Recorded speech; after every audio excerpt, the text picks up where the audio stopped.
Rightio guys, this is my screw tray, and in it is all the fixings I use for everyday jobs. There's nothing in it I don't use because I threw all that rubbish out. Sweet as, let's get started. Firstly, we'll go through the top of it. Right, so what we got here is 1-inch super screws. Use these all the bloody time for every job almost. And here's 2-inch ones. Sorry, take that back. These ones are 1 3/4 inches. Use those almost as often. And then in this one is 2.5-inch ones or over, and they're for doing like chandeliers. You use those bugger all of the time, to be honest, but you still need them. Now next one over, so in here's all the connectors. Generally I like using strip connectors, which I keep a whole strip in my pocket. When I need them, they're in my screw tray here, they're handy to have. Next thing is cable clips for black coax cable. Hardly use these that often, but when you do, it's good to have them separated from everything else. Same for these ones, white cable clips. Generally use these quite often, whether it's clipping cables under the floor or it's making hot water cylinder flex cables tidy. Now in this next one here is all of my phone and aerial fittings and gear. So what I have here is some squishy connectors for phone lines, some different types of aerial coax fittings, and then I've got my Cat 6 Ethernet cable ends, and the wee inserts that go in those are in the bottom here. So there's a wee array of different phone and coax fittings in there. Next one over is my Glands. I tend to go through 16mm Glands all the time. Generally I'm using them for either whether it's motors or doing domestic hot water cylinders. Rightio. Next tray. This one here is flush box screws.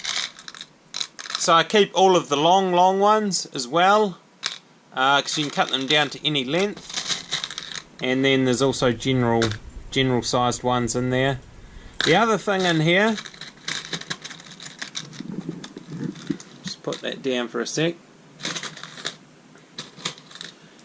The other thing in there is these old-fashioned bloody plastic ones, because what happens is they tend to get brittle and break all the time, and a lot of people still have those fittings, so it's good to have spare ones of those for them when they do break. And especially these ones aren't made anymore, you can't buy them. Right, next one here. This is all my insulated inline connectors, and I've got some ferrules in here and some other types of connectors for appliances. I hardly, well, yeah, unless I'm doing low voltage things, I don't tend to use these ones. Maybe in appliances. But then in here I've got my uninsulated ones, which I use all the time for doing permanent cable joins and things like that. And then I've also got lugs in here as well,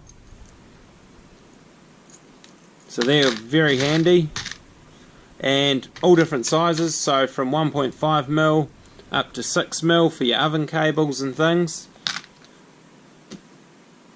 Now in the next one here I've got 4mm bolts, nuts and washers, and this is all for upgrading things on old domestic switchboards, and there's a lot of them, so whether you put an RCBO on them or put in surface mount boxes for different things. And I also keep my 4mm drill bit in there, so it's always there when I need it.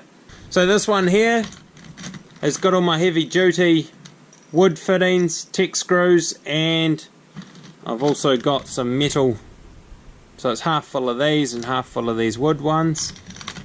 This one is for doing my wall fixings. So these are my plasterboard fixings. Screw them through the hole, and then you can mount things on them and screw into them.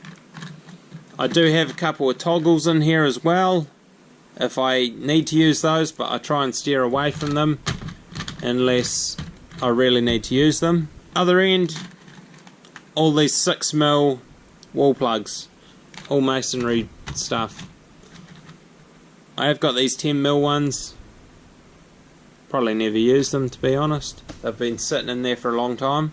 Now, in this end, I've got quite a number of brass fittings, end caps and things for when disconnect appliances from water mains and stuff. So that's all in there. In the middle here, I just got some miscellaneous stuff. So I got my backup pencil, some heavy duty bloody 60 amp rated connectors, fuse wire down there, and then an eraser to rub out pencil lines off the wall. I've got a spade bit in there, shouldn't be in there, and a couple of C-clips. So these C-clips here are used instead of flush boxes where you can't fit a flush box into the wall. And then I've got a ton of lock nuts and different conduit fittings in here which I use quite often. So that's the top of my screw tray, and it's only got stuff in it that I use. If there's anything I don't use, it gets thrown out. Right, now we'll open the tray up.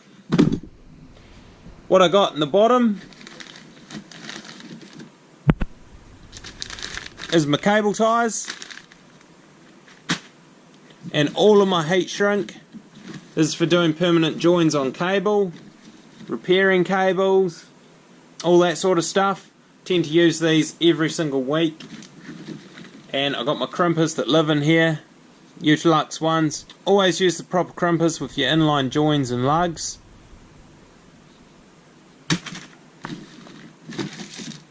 I got some backup Ethernet gear down the very bottom.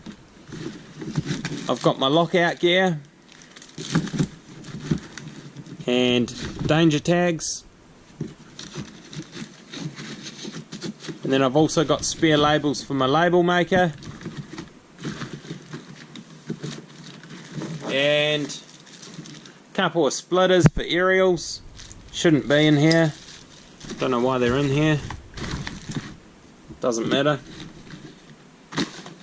But yeah, a ton of different heat shrinks, all different sizes for different types of cables. That all fits into my screw tray. This screw tray here I got from Bunnings and it was about 50 bucks.